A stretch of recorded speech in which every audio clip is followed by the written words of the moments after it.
Hello and welcome to our grand final edition of The Game Plan. For the Penrith Panthers, it's a shot at grand final redemption. I'm Zach Bailey, joined by Anthony Seibold, our NRL.com expert. Siebes, take two for the Panthers this year. They couldn't get the job done against Melbourne last year, but they sent them packing in the prelim. What did their win over the Storm prove to you last weekend?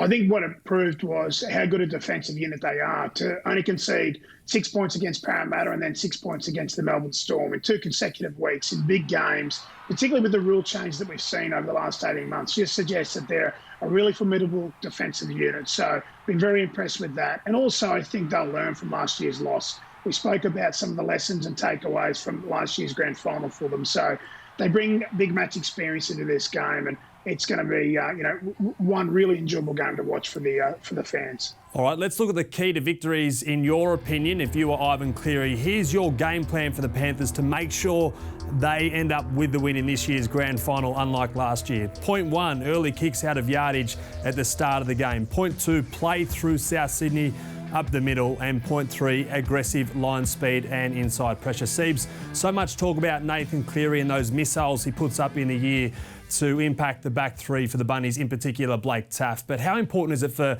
Nathan Cleary and Jerome Luai to find grass early in the match? I think it's really important. What they want to do is isolate Taaffe. He's only a small player, so they want to get down there with an aggressive kick chase and I suppose really be aggressive with regards to their first contact on him. But this is one thing that I would do early in the game, Zach, to set up, I suppose, some opportunities to shift the ball in that middle third of the field. So this is tackle 3. This is from a game a little bit earlier this year that they played. Now, the thing that I want to point out is the space that Penrith have to kick into there and there when they kick on early tackles. Like I said, this is a tackle 3 kick, and they isolate Taaffe a couple of weeks ago there. So that's what I'll be doing early. Now, what that will do, it will mean that their wingers will start to drop back on earlier tackles. This time it's Cleary. This is tackle 4, so you can see the space they've got to kick into here and also the space they've got to kick into on the other side of the field as well there. So plenty of space for Cleary and Luai to kick into to isolate Taaffe. Now, I'll let this play through. It's not about what they do on this kick chase tackle here other than being aggressive. It's about what happens next. So this is tackle 3, shifting the football. Now, what you'll see Dane Gagai jamming in the midfield. But in behind here, Alex Johnson, because Penrith were kicking early, he's detached himself from the defensive line. So remember, this is tackle 3. It's not late in the tackle count when wingers often drop back. So it's almost like trying to manipulate the defence to suit what you want to do from an attacking perspective. So early kicks, isolate Taaffe. That'll mean that Johnson and Paulo would disconnect from the line on early tackles. And then on tackle 3, you actually can shift it to your weapons. We know that, kick out Burton, Catewell, those types of guys on the edges, they've got real weapons with regards to their power, their speed. But that's an example of how you can set up South Sydney early to shape up the defence to suit your attacking game. So that's great analysis as to how they can use their kicking game. We know the likes of Brian To'o, winger of the year, Matt Burton, centre of the year. Their strike weapons out wide. But how can the Panthers disrupt the South Sydney defensive line this weekend in the biggest game of the year? So one thing we see from South Sydney teams, particularly Wayne Bennett coach teams, what they'll try and do is they'll get up hard and they'll try and push the attacking side to the sideline. They almost use the sideline as an extra defender at times, particularly in the midfield.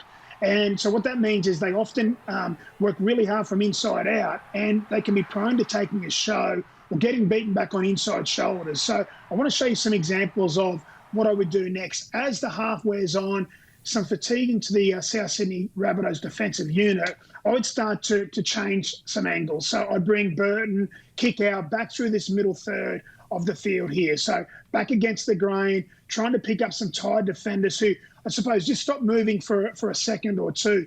They'll hit some inside shoulders there. You see inside shoulder there of Jacob Host. Again, Burton.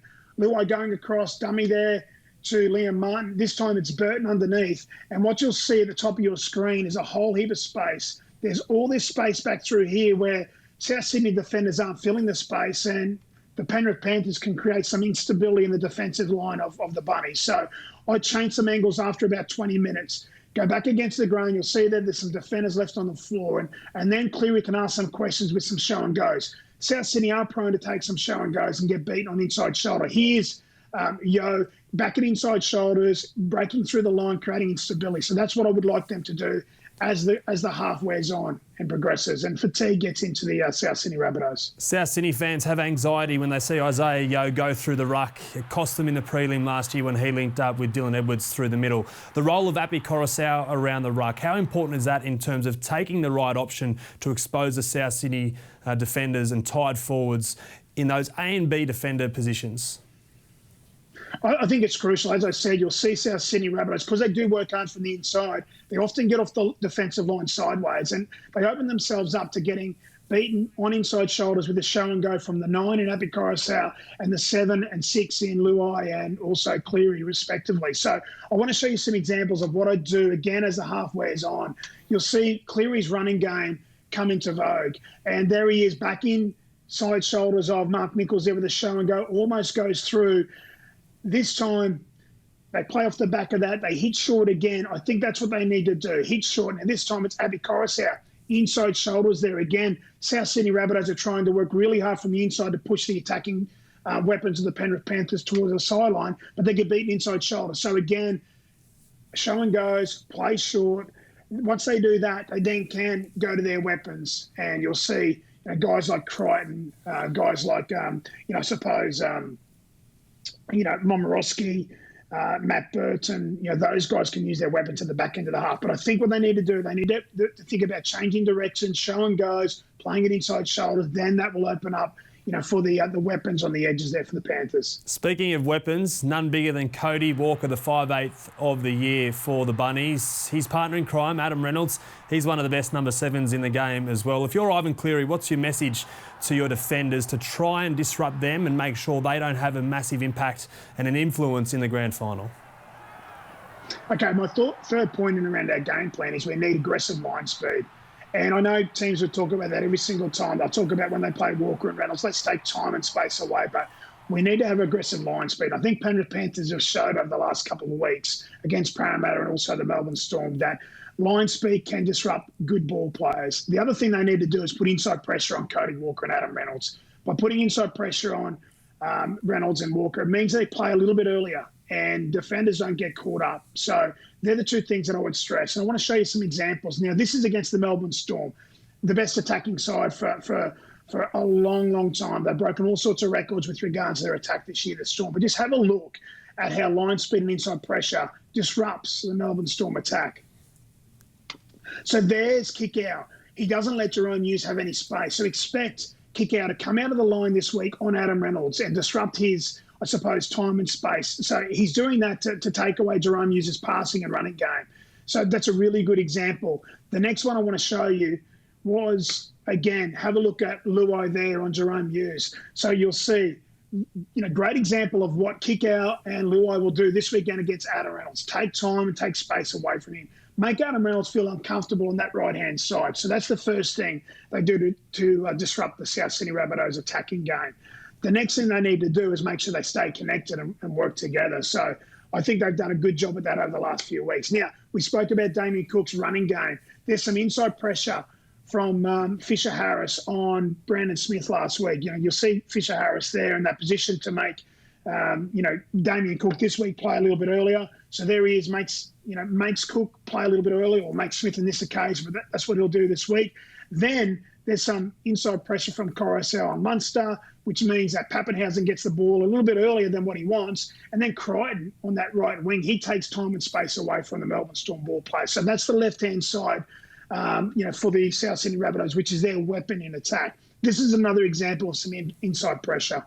So you'll see Nico Hines go to the line there. First inside pressure is from that defender there. He's what we call a 5-in defender. So we'll let that keep playing. This time it's Catewell with inside pressure, making Munster play that a little bit earlier. So think of Cody Walker this week. Catewell's got a big job.